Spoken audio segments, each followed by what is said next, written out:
Off the Page, a book club for tweens. My name is Mr. Andy, and I'm the youth librarian over here at the Maricopa Public Library.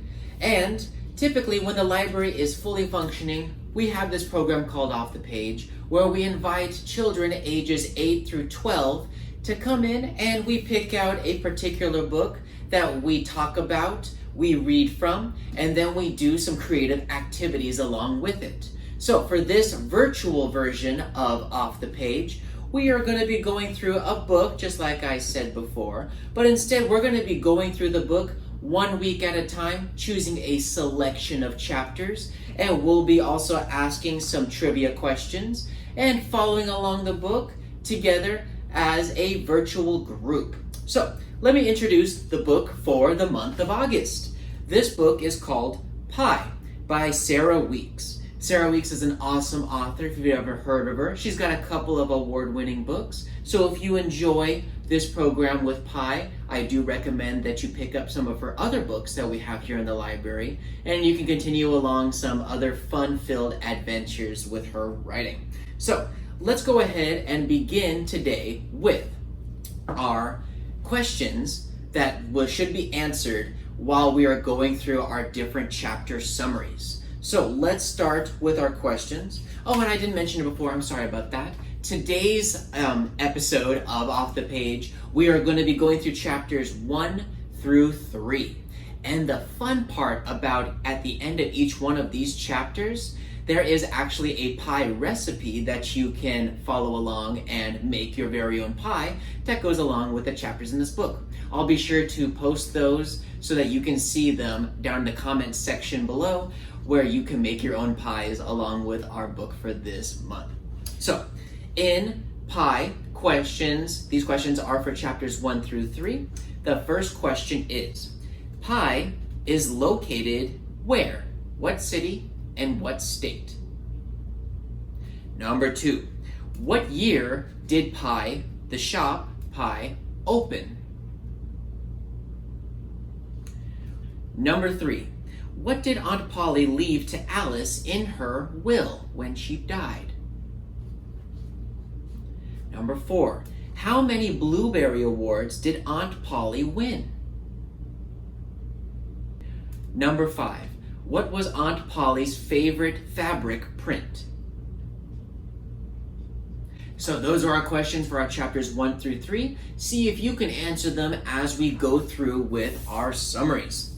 And for each week that we do various chapters from this book, we will be continuing from where we left off each week. So if you would like to first read the book before joining us, feel free to stop the video. You can go grab a book and go ahead and start reading and then hop into the videos whenever you're ready. Or just be aware when you're getting into later episodes for Off the Page that there are going to be spoilers involved with this book. Now, let's begin with chapter 1. Thank you very much were the last words Polly Portman, the Pie Queen of Ipswich, ever spoke. Polly Portman was a natural-born pie maker. When Polly was little, even her mud pies were a cut above what anyone else in the sandbox was doing. Polly's mother, Hester Portman, bought her daughter a little wooden rolling pin, set her on a tall red stool, and taught her how to roll her first pie crust. Anyone who tasted her pies always said the same things. They always said, "You ought to open up your own pie shop, Polly." Pie first opened its doors in 1941 in the town of Ipswich, Pennsylvania. Alice came along in March of 1945 and was the apple of her Aunt Polly's eye. Alice was always making up songs to sing. Her mother told her she was tone deaf. Polly thought she was a wonderful songwriter. Polly couldn't carry a tune either, but Ruth, Alice's mother, and Polly's sister could sing like an angel. Alice couldn't remember ever having heard her mother sing. Alice couldn't imagine what life would be like without her Aunt Polly. Little did she know how soon she would have to find out. Polly Portman single-handedly put Ipswich, Pennsylvania, on the map. Her untimely death came as a terrible shock. not only to Alice, but to the whole town. The night before the funeral, a big green Chevrolet vehicle rolled down the streets of Ipswich, pausing outside of Polly Portman's famous pie shop. The leopard print curtains in the windows were drawn, and the sign on the door said, "Closed." Polly loved leopard print fabric. "Never again," the driver whispered. Then the car pulled away from the curb and disappeared into the night. That's chapter 1. Let's move on to chapter 2. The whole town of Ipswich came to Polly Portman's funeral. A photographer from the Ipsy News was there with his camera, and there were reporters milling around outside. The Honorable Mayor Needleman was there, along with his wife, Melanie Needleman, and their 11-year-old daughter, Nora. Alice didn't care much for Nora Needleman, who sometimes gave the impressions that she thought she was better than the other kids. Reverend Flowers cleared his throat and began to talk about all the good things Polly Portman had done for Ipswich and how much everybody had loved her. Who among us had not benefited from the bounty of Polly's gifts? Her ready smile, her generosity of spirit, and of course, her delicious pies. As Mrs. Needleman was leaving the funeral, she didn't notice the elderly white-haired woman in a black veil attempting to pass by her. "Do you mind, dearie?" she croaked. "I'm in a bit of a hurry." A few minutes later, a big green Chevrolet pulled out of the church parking lot and drove off in the direction of the pie shop.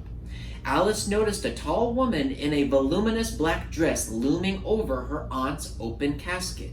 She wore a large ring on the second finger of her right hand.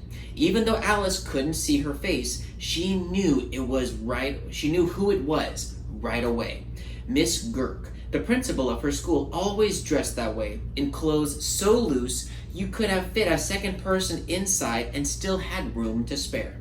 After Miss Girk paid her respects, she did something curious. She slipped her hand into the casket, almost as if she intended to lift Polly's head up and kiss her goodbye. When Alice finally went up to the casket to pay her respects to Aunt Polly, Alice had the strangest feeling inside. She couldn't quite put her finger on it, but something was not quite right. That's the end of chapter 2. Let's read our final summary for chapter 3. There were a couple of surprising things about Polly Portman's will. The first was that she left the pie shop and all of its contents to Reverend Flowers. Alice's mother was fit to be tied. Polly's lawyer, Mr. Ogden, called to speak to Alice. Alice couldn't hear what he wanted because her mother was whispering instructions into her free ear. Alice told her mother that Mr. Ogden wanted her to come down to his office. Aunt Polly had left her something in her will, and she should come as soon as possible to get it. Alice thought that it had something to do with Aunt Polly's pie crust recipe. The Blueberry Award was established in 1922 to celebrate the most distinguished contribution to American pie making. Each year during the month of August, people from all over the country would box up their pies and deliver them to the Blueberry Committee for consideration. The first Monday of September, amid a great deal of fanfare, the Blueberry Committee would announce the winner of the award. Early on August morning, a woman from St. Petersburg, Florida, by the name of Harriet Melcher, arrived at Ipswich, carrying a 5-pound coconut in her purse. That sounds odd. Later that same day, she boarded the train back to St. Petersburg, holding a cardboard box containing half a coconut cream pie. She had eaten the other half earlier in the day, and her hands were still shaking with excitement. In 1942, Polly's coconut cream pie won the Blueberry Medal. A few weeks later, she wore her leopard print hat to the American Pie Makers Association conference, where she delivered a heartfelt 4-word speech. Thank you very much.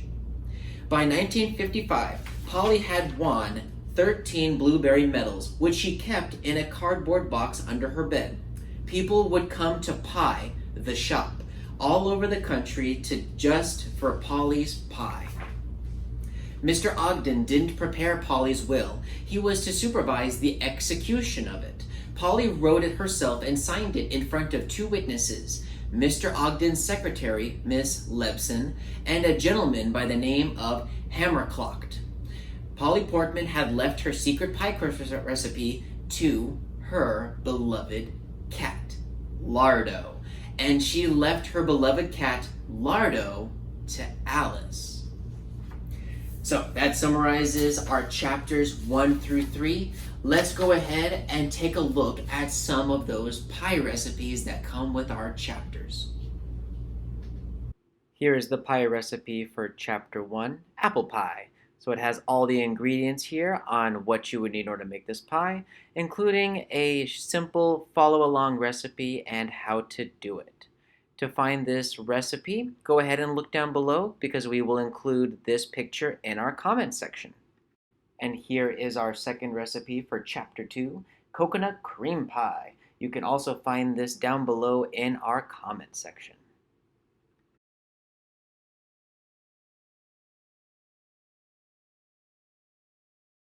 And our final recipe comes from chapter 3, buttermilk pie. It sounds as delicious as it is decadent.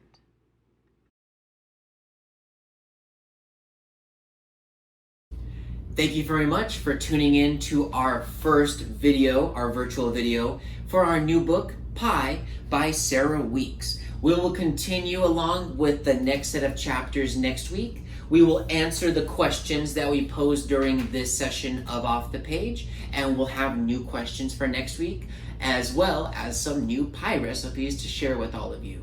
Thank you for tuning in, and we'll see you next time. See ya!